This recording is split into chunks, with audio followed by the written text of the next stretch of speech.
Alors que l'heure est au bilan à partir de ce lundi 19 novembre pour les agriculteurs de l'Amour et dans le Pré 2018, la prochaine saison a déjà débuté.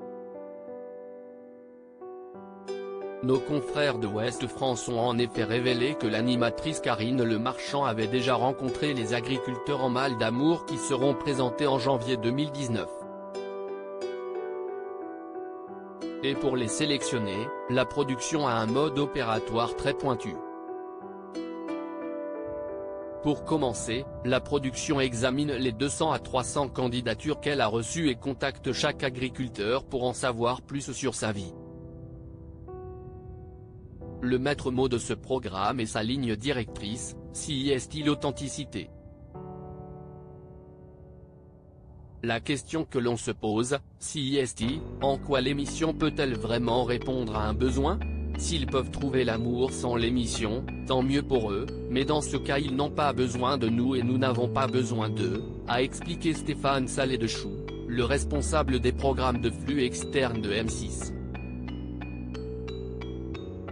Une fois cette étape terminée, la production sélectionne 40 agriculteurs et tourne des mini-portraits afin de faire un dernier tri. Nous leur demandons pourquoi ils veulent participer, où en est leur vie amoureuse, quelle est leur histoire afin de comprendre qui sont les hommes et les femmes que l'on va avoir en face de nous pendant un petit moment.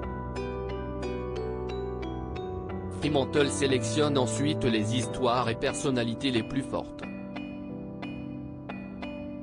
Et peu importe si certains candidats viennent des mêmes régions, ce n'est pas le plus important comme l'a précisé Stéphane Salé-Dechoux, on essaie d'avoir des régions différentes, mais si certaines ne sont pas représentées, on ne va pas cocher la case et avoir une histoire moins forte.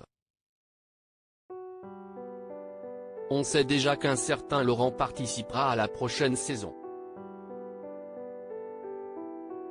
J'ai l'honneur de vous présenter Laurent, premier agriculteur de la saison 14 de l'Amour et dans le Pré. J'ai rarement rencontré un homme aussi gentil, doux et touchant.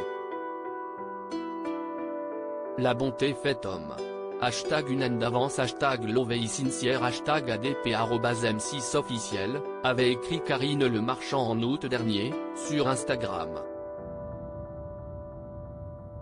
Elle avait également présenté François, un homme de devoir, calme et taiseux.